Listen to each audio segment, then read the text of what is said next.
парите. Нямам идея къде ми е нощчето.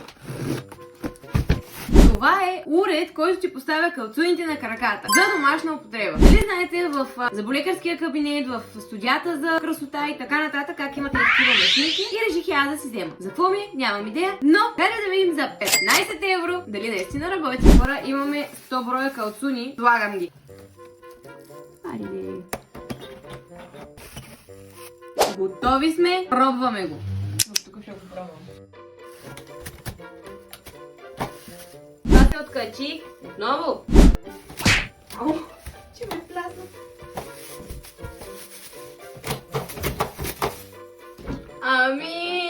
Има си плюсове, има си и минуси. Плюсовете са, че като си го сложиш до вратата, ако правиш парти, например, всеки ще трябва да се сети, че трябва да си сложи калцуни, което има някаква логика. Минусите са обаче, тези щипки изобщо не държат добре, като си сложиш крака и натиснеш, падат няколко. В цяло не мога да сложа този продукт нито в топа, нито в буклука. 30 лева не са кой знае какво. Вие си преценявате. За мен този продукт отива в